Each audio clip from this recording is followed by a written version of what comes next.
Teman-teman semua, selamat datang di video perdana Anak Muda Mengajak dalam segmen EA Talks. Video ini merupakan program dari Effective Altruism Indonesia yang ada di bawah naungan Anak Muda Mengajak.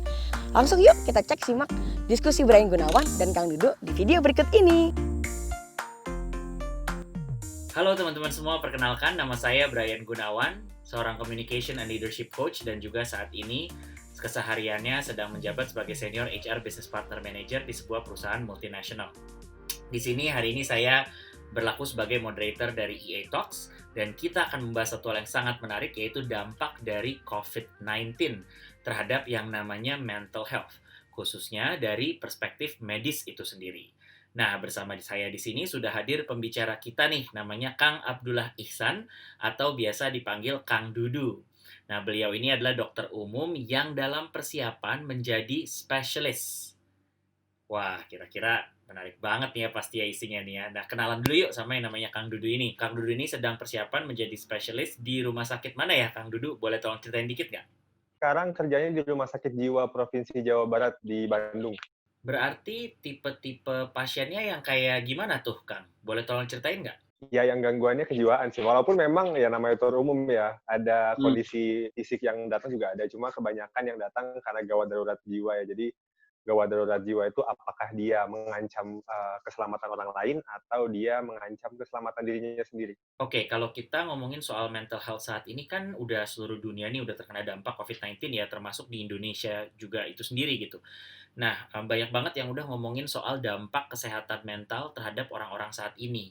Kira-kira nih menurut Kang Dudu apa sih isu kesehatan mental yang paling utama yang saat ini tuh lagi dialami oleh banyak masyarakat di Indonesia? Karena kan kalau kita bicara soal kesehatan mental nih banyak kan ya mulai dari yang ringan dari cuma sekedar bosen, tapi terus sampai yang besar gitu, mulai sampai stres gitu. Nah, sebenarnya dampak COVID-19 terhadap kesehatan mental itu dari sudut medis itu kayak gimana nih sebenarnya?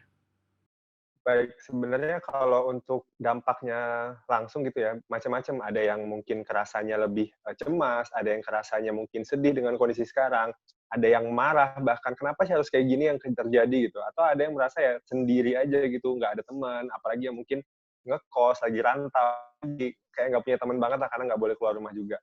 Overall, Mhm. ini saya rasa juga memang kondisinya adalah di mana dokter-dokter spesialis jiwa, bahkan kalau mungkin teman-teman ada yang tahu namanya Dokter Andreas, itu di Twitter rame lah dia. Mhm. Sampai sering banget, saya lihat sampai sering banget buat, live IG dan sebagainya, karena memang, orang merasa butuh akan, pertolongan kesehatan mentalnya. Di TV-TV juga bagaimana bisa balancing antara kesehatan fisik dan mental. Jadi kalau saya sering diskusi dan saya sempat ambil kesimpulan, dalam kondisi kayak gini, dalam kondisi COVID-19 ini dan, karantina ini, mungkin hanya orang yang, eee, sudah fully enlightened, maksudnya sudah sangat tercerahkan kalau sampai ada orang yang nggak cemas dalam kondisi kayak gini, gitu. Jadi Mhm. cemas itu sangat wajar gitu. Jadi dan yang paling besar memang kelihatannya adalah anxiety jadi problem utamanya gitu, walaupun problem-problem lainnya nggak kalah pentingnya sih, gitu saya rasa. Kalau kita ngomongin soal anxiety kayak gitu, sebenarnya dampak negatifnya yang bisa timbul itu kayak apa sih, Kang? Jadi manusia ini kan dibekali sama Tuhan tuh sebuah anugerah, termasuk ada beberapa yang mengatakan juga sebuah kutukan, Hmm. yaitu kemampuan memikirkan masa depan. Jadi kita bisa planning, tapi juga kita bisa ketakutan, bahkan ketika hal tersebut tidak terjadi. Jadi ini yang menjadi, hal kalau ditanya dampak negatifnya gimana, jadi ada orang yang bahkan sebelum itu terjadi, dia udah ketakutan duluan. Dan kondisinya dampak negatif ketika dia cemas, itu bahkan ya kalau misalnya teman-teman lihat juga ada yang panic buying, mungkin tiba oh beli masker sekotak banyak banget, ada beli sarung tangan. Kalau misalnya di negara lain yang mungkin jarang pakai air dalam buang air, oh pakai tisu toilet semuanya dibeli gitu Mhm. kan. Nah, hal-hal kayak gitu ya jadi membuat orang yang cemas itu berpikirnya tidak rasional. Dan itu selain membahayakan dirinya, itu juga membahayakan orang lain. Jadi bukannya malah menolong, kalau dia overwhelmed sama anxiety-nya, selain secara psikologi dia terganggu, bahkan sistem imunnya pun bisa terganggu gitu. Tapi kalau misalnya kita bicara soal dampak, eee, negatif gitu, sebenarnya apakah ada juga dampak positifnya gitu sebenarnya terhadap kesehatan mental masyarakat ketika kita akhirnya, banyak di rumah, work from home gitu, ada isolasi? kalau dampak positifnya saat ini itu sangat tergantung sama orangnya. Ada beberapa orang yang memang tidak begitu suka untuk bisa ketemu sama orang lain gitu. Jadi bahwa work from home itu senang banget, kayak orang yang, "Gue pengen deh bisa, kerja di rumah aja, nggak usah ke kantor, kan bisa ada internet." Orang-orang kayak gitu mungkin akan menikmati gitu. Tapi tentunya ada masanya dia pun akan agak, "Duh, tapi kangen deh sama teman-teman, pengen ketemu," gitu. Jadi kalau dampak positif mutlaknya, saya rasa nggak ada juga sih. Begitu pula dampak negatif mutlaknya nggak ada. Jadi sangat tergantung pada orang masing-masing. Perlu ditekankan bahwa ini bukan ajang lomba untuk menentukan siapa yang paling produktif atau siapa yang paling positif. Jadi kalau kamu sedang berpikir positif, bagus. Kamu bisa produktif, bagus. Kalau nggak bisa, ya nggak apa-apa juga. Nggak usah terlalu Hmm. terbawa bahwa kamu harus berpikir positif gitu. Ini penting banget sih barusan yang Kang Dudu bilang gitu, karena kan sekarang banyak banget gitu di media sosial yang kayak semua orang sedang berlomba-lomba atau mungkin berusaha membantu satu sama lain gitu ya. Menurut Hmm. Kang Dudu sendiri, dari kita sendiri nih gitu kan, dengan kita lagi nggak ada kerjaan, terus dikit-dikit udah ceknya sosmed mulu gitu kan. Jadi sibuknya tuh kadang udah sibuk dengan pikiran sendiri gitu kan. Nah, gimana caranya biar kita bisa memandu diri sendiri untuk lebih lebih sehat gitu secara mental? Memang, kalau apa ya, gampangnya yang semua orang bisa lakukan itu, distraksi. Maksudnya, ada yang kalau mungkin lihat ada teman-teman kita nih, sampai teman saya ada yang bilang gini, "Ini orang selesai Covid jadi chef semua kali ya? Masak tiap hari, pagi masak apa, siang masak apa, malam masak apa," gitu. Itu cara dia distraksi. Intinya mengalihkan energi yang kita miliki, yang kita akhirnya kalau kita, simpan aja tuh kerjaannya cuma buka HP, baca lagi baca lagi baca lagi baca lagi, itu bisa dialihkan untuk mengerjakan hal yang menghabiskan waktu dan itu ya nggak harus produktif banget ya. Gue pengen deh ngabisin maraton film ini, nggak masalah juga.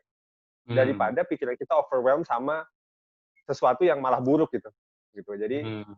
jadi ya apapun yang kita lakukan ya nggak masalah. Atau kalau memang kita sudah mampu, mungkin teman-teman juga pernah dengar, ada yang namanya berlatih untuk bisa mindfulness, berlatih untuk bisa meditasi, tapi itu bukan hal yang wah, saatnya meditasi nih, gue ngelihat COVID udah kayak gini, gue meditasi gitu. Ya nggak semua orang bisa. Jadi sekali lagi, Mhm. pilih caramu untuk bisa menenangkan dirimu, pilih caramu untuk bisa sayang sama diri kamu. Apapun itu, nggak ada masalah sih. Terus ada obrolan soal healthy diet gitu.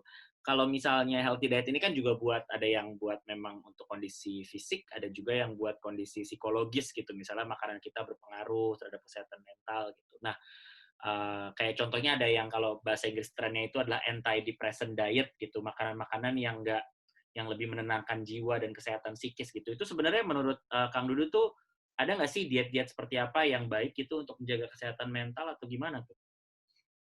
Baik, jadi uh, diet antidepresi atau antidepressant diet itu memang belum pernah masuk guideline gitu. Jujur banyak penelitian sudah mencoba itu.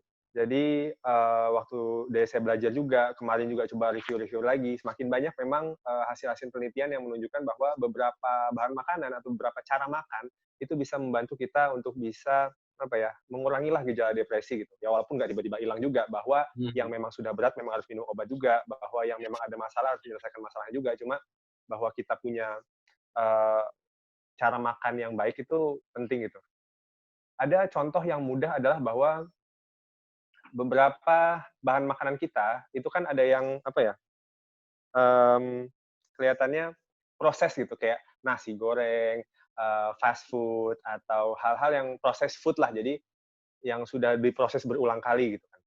Nah, hal-hal kayak gitu tuh memang mungkin Brian juga pernah ngerasain nih, kalau makan pizza nih, pas makan tuh seneng banget, sumpah kayak seneng banget, "Wah, anjir gue makan pizza nih, gue mau," gitu kan, seneng banget. Tapi nggak lama tuh, sekitar sejam, 2 jam kemudian, ada masa kayak, "Kenapa gue lemes banget ya? Iya, kayak Kenapa gulanya kayak gue hilang capek gitu banget?" loh, kayak iya. Itu Nah, kenapa? Nah. itu emang tipikalnya makan dengan glycemic index atau, indeks glukosa yang tinggi gitu. Jadi, dia cepat naik, cepat membahagiakan kita, cepat memberikan relaxing effect sama kita, tapi nggak lama kemudian dia langsung tipping point jatuh. Kalau misalnya kita bandingin sama antidepressant diet biasanya akan merekomendasikan, apa ya, kacang-kacangan, sayur, buah, hal-hal semacam itu. Kenapa? Karena dia meningkatnya itu gradual gitu loh. Sedikit-sedikit, tambah senang tambah senang tambah senang tambah senang, terus dia stabil. Tapi ya sekali lagi itu harus dikonsultasikan juga sih. Kalau mau baca guideline-nya boleh, mau baca penelitiannya boleh, cuma kalau misalnya mau menggunakan, saya rasa jangan berharap banyak tiba-tiba, wah kayaknya gue depresi, gue harus makan ini, ya nggak juga, tapi konsultasikan dulu lah. Gitu. Kalau olahraga nih Kang Dudu, kalau kita bicara soal exercise gitu kan, kan walaupun pilihan kita agak terbatas ya kalau di rumah gitu kan, paling push up, sit up gitu kan, sedikit-sedikit aja. Tapi seberapa sih sebenarnya ini tuh menjadi satu hal yang penting banget gitu kalau kita ngomongin soal exercise ke kesehatan mental? Baik, jadi senior saya ada yang spesialis kedokteran olahraga. Beliau sendiri sih masih lari dengan syarat tidak tidak tidak lari di tempat banyak orang. Maksudnya nggak di tempat, kan ada kita punya sasana olahraga lah atau apa, tempat lari segala macam, atau di jalan raya biasanya orang pada lari gitu kan. Pada jadi CFD lagi kadang-kadang gitu kan. Tapi ini enggak, jadi di komplek aja, di komplek yang dia tahu, dengan memastikan jarak dia dengan orang lain dimanapun itu 2 meter. Gitu.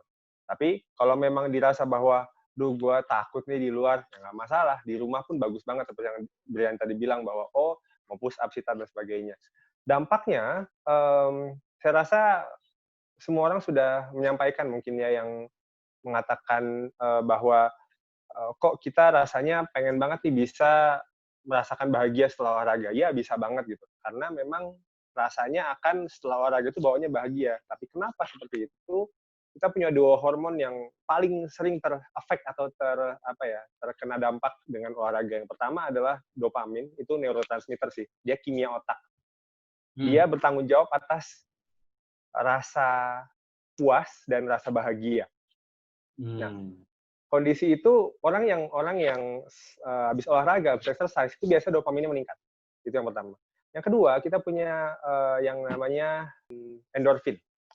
Si endorfin itu kalau Brian pernah dengar morfin, dia memang mirip, sama-sama membantu kita untuk alternating atau tidak merasakan terlalu banyak sakit atau pain, rasa sakit gitu. Jadi makanya biasanya kalau habis olahraga kayak wah badan gue ringan banget nih gitu. Tapi itu besoknya endorfin gila juga, gitu. sakit banget. Iya benar. Endorfin gitu. Nah emang itu kondisinya itu. Jadi dan memang ada lagi ya teori-teori lainnya kenapa sih bisa sakit besoknya, banyak teori lain. Cuma intinya 2 hal tersebut memang membantu kita untuk bisa menjadi lebih bahagia, lebih semangat bahkan setelah olahraga, dan bisa mengurangi rasa-rasa cemas, rasa sedih dan sebagainya. Jadi bergerak itu tetap boleh ya, cuma mungkin jangan sampai kebanyakan sampai besoknya tepar banget gitu kan. Karena kan jadi untuk dapat efek-efek yang untuk lebih menyenangkan diri gitu ya, itu juga penting gitu kan sesekali. Setengah jam per hari penting lah. Setengah jam per hari ya, setengah jam per hari gerak loncat-loncat, sit up, push up dikit lah gitu ya. Jumping jack boleh banget. Jumping jack, ya benar. Ya, saya perhatiin tuh kalau kita bicara dalam konsep menghadapi lagi dalam situasi pandemi gini, sebenarnya kendalanya bisa beda-beda dari tiap orang. Terus sebenarnya jatuhnya ini ya cocok-cocokan gitu ya. Mungkin ini juga adalah proses yang saya pikir kalau ngelihat tadi kita bisa berpikir juga, kita bisa anggap ini sebagai momen mengenal diri sendiri kali gitu ya. Gangguan dalam artian dan tanda kutip dari luar gitu ya, lagi berkurang nih sebenarnya kalau lagi situasi kayak gini. Sehingga kita bisa memusatkan pada diri kita sendiri itu untuk mengenal apa sih sebenarnya yang bikin saya cocok gitu untuk menjaga kesehatan mental saya, ya nggak sih? Karena pada akhirnya kita tuh lagi dalam situasi di mana kita bisa bereksperimen. Ternyata misalnya nih, gue gampang nih olahraga 30 menit sehari gitu, dan itu bikin gue happy. Berarti kan itu yang bisa kita keep gitu kan aktivitasnya. Mungkin susah lah gitu kalau misalnya kayak gue sendiri gitu soal therapeutic sleep gitu kan. Atau mungkin bisa jadi gampang buat gue gitu. Nah, mereka kan atau kita semua sebenarnya bisa explore, menyesuaikan cara-cara yang ada, dan gak ada salahnya sebenarnya kalau kita pikir-pikir dicoba sendiri. Tentunya yang sambil gak beresiko drastis ya terhadap kesehatan kita sendiri. Jadi kita bisa eksperimen terhadap diri kita sendiri, dilihat mana yang matching. Nah kalau kayak gitu sebenarnya dipikir-pikir kan bisa jadi juga momen kenalan dengan diri kita sendiri ya sebenarnya. Lebih jauh gitu, kita jadi lebih kenal. Ini momen yang mungkin pas, ya kan? Oke teman-teman, kita masih punya beberapa bahasan terkait kesehatan mental selama COVID-19 ini dari sisi medisnya yang akan kita lanjutkan di video-video berikutnya. So, jangan lupa like video kita, dan biar gak ketinggalan videonya, langsung aja di subscribe channel kita. Dan jangan lupa follow sosial media kita juga ya. Sampai jumpa di video berikutnya. Stay safe and healthy. Bye!